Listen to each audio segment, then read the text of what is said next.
శ్రీ గురుభ్యో నమ. శ్రీ గణేశ నమ. శ్రీ మాత్రే నమ. నమస్కారం అండి అందరికీ. Welcome to my YouTube channel Shri Manju spiritual.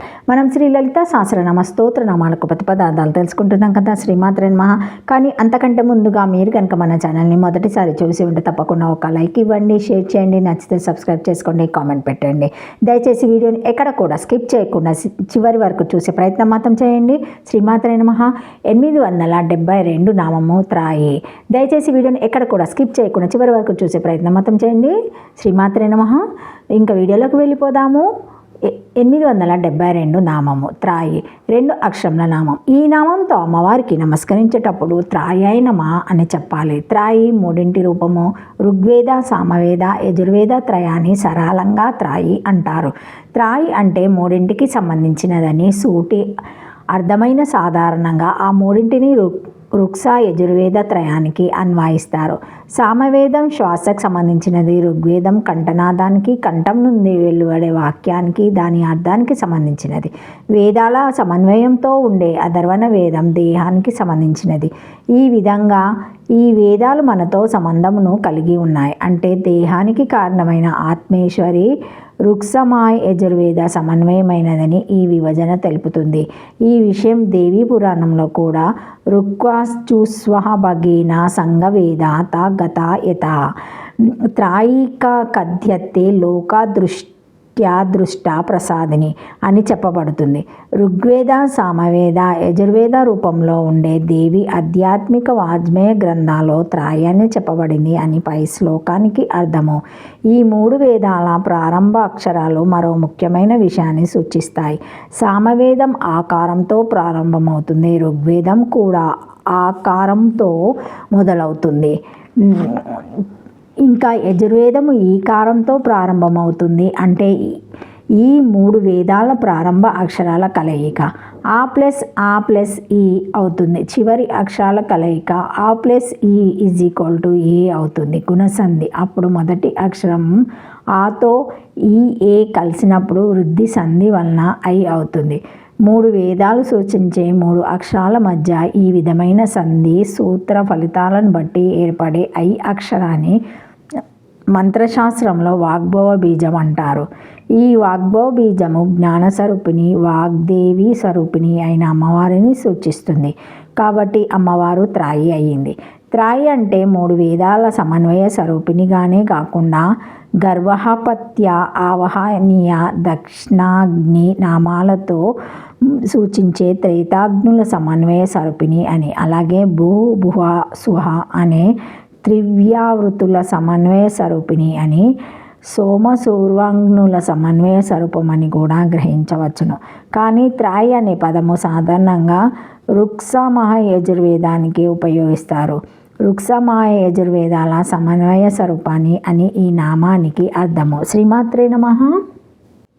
స్త్రియామ్రాకస్సు మాయాజుషి ఇతి వేదాశ్రయాశ్రయీ ఇతి కోశత్ వేదత్రయ రూపా తదాచ కుర్మ పురాణే హిమవంతం ప్రతి దేవీ వచనం మమైవాన్య పరాశక్తిర్వేద సంజ్ఞా పురాతానే ఋగ్వేదస్సు మా రూపేణ సర్గదో సంప్రవర్తత ఇతి పద్మపురాణేపి అవిక్షాక్షి త్రాయి దేవి దండనీత్యచ్చ కథ్యత ఇతి దేవీ పురాణేపి ఋగ్వేదాజ్జుస్సుః మా భగేన సంగదేవతః గత యత త్రాయితి పఠ్యతే లోకే దృష్ట ప్రసాదినితి నిత్యతంత్రే తు అకారాదస్స మహావేదో ఋగ్వేదస్స తదా దిక్సచ్చ యజుర్వేద ఇకారాదః తేషాం సంయోగతశుచిస్సి తనిష్యత్పిత్సృన్ ప్రాజ్ఞే ప్రోక్తం పూర్వధరాక్రమాత్